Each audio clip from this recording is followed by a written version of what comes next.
Assalamu alaikum wa rahmatullahi wa barakatuh. Welcome to this special video series where we journey verse by verse through Surah Al-Baqarah, the longest chapter of the Qur'an, filled with divine wisdom, guidance, and life lessons. Bismillahir Rahmanir Rahim. Today we are covering verses 225 to 230. Verse 225. Unintentional oaths. Allah subhanahu wa ta'ala will not impose blame upon you for what is unintentional in your oaths, but He will impose blame upon you for what your hearts have earned. And Allah subhanahu wa ta'ala is forgiving and forbearing. Explanation. This verse distinguishes between careless or habitual phrases and deliberate oaths. Accountability lies in intention. What this means for us: be mindful of your speech. What matters most is what your heart truly intends, and Allah subhanahu wa ta'ala knows it well. Verse 226. Temporary abstention in marriage. For those who swear not to have sexual relations with their wives is a waiting time of 4 months. But if they return to normal relations, then indeed Allah subhanahu wa ta'ala is forgiving and merciful. Explanation. If a husband takes an oath of abstention, he has 4 months to reconsider. Islam gives room for reconciliation. What this means for us: relationships must not be harmed by prolonged anger. Islam encourages resolution and returning to mercy. Verse 227. Separation after ilah. And if they decide on divorce, then indeed Allah subhanahu wa ta'ala is hearing and knowing. Explanation. If after the waiting period reconciliation doesn't occur, then divorce is allowed. Allah subhanahu wa ta'ala knows every heart and every decision.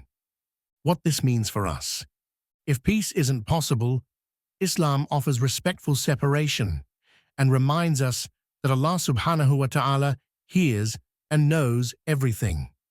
Verse 228. Waiting period for divorced women. Divorced women remain in waiting for 3 menstrual cycles, and it is not lawful for them to conceal what Allah subhanahu wa ta'ala has created in their wombs if they believe in Allah and the last day. And their husbands have more right to take them back during this period if they want reconciliation. And due to them, women is similar to what is expected of them, according to what is reasonable, but the men have a degree over them in responsibility, and Allah subhanahu wa ta'ala is exalted in might and wise. Explanation. This verse protects the rights of both women and men in divorce. It promotes fairness, truthfulness, and the opportunity for reconciliation. What this means for us: in hardship, maintain justice.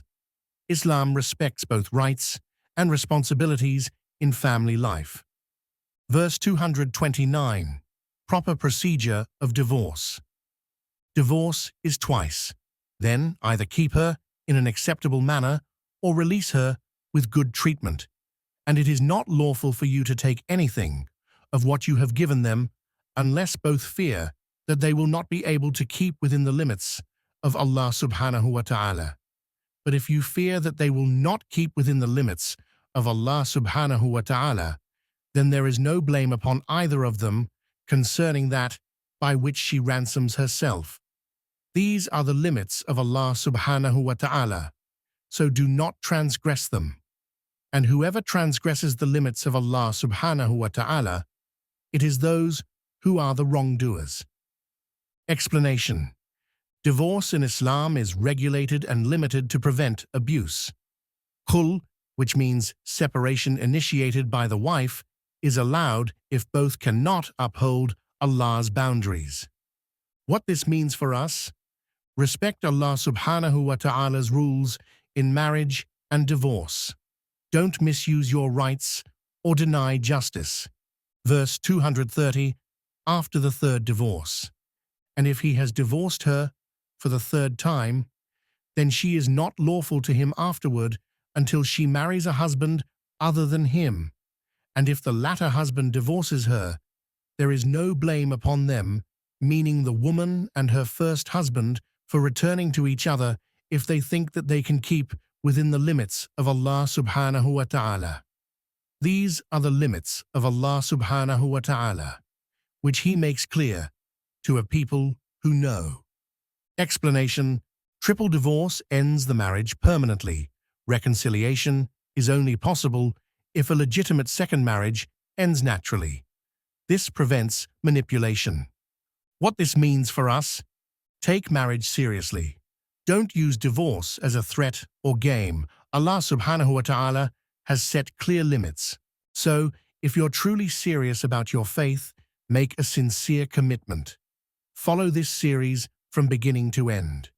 One verse at a time. One transformation at a time.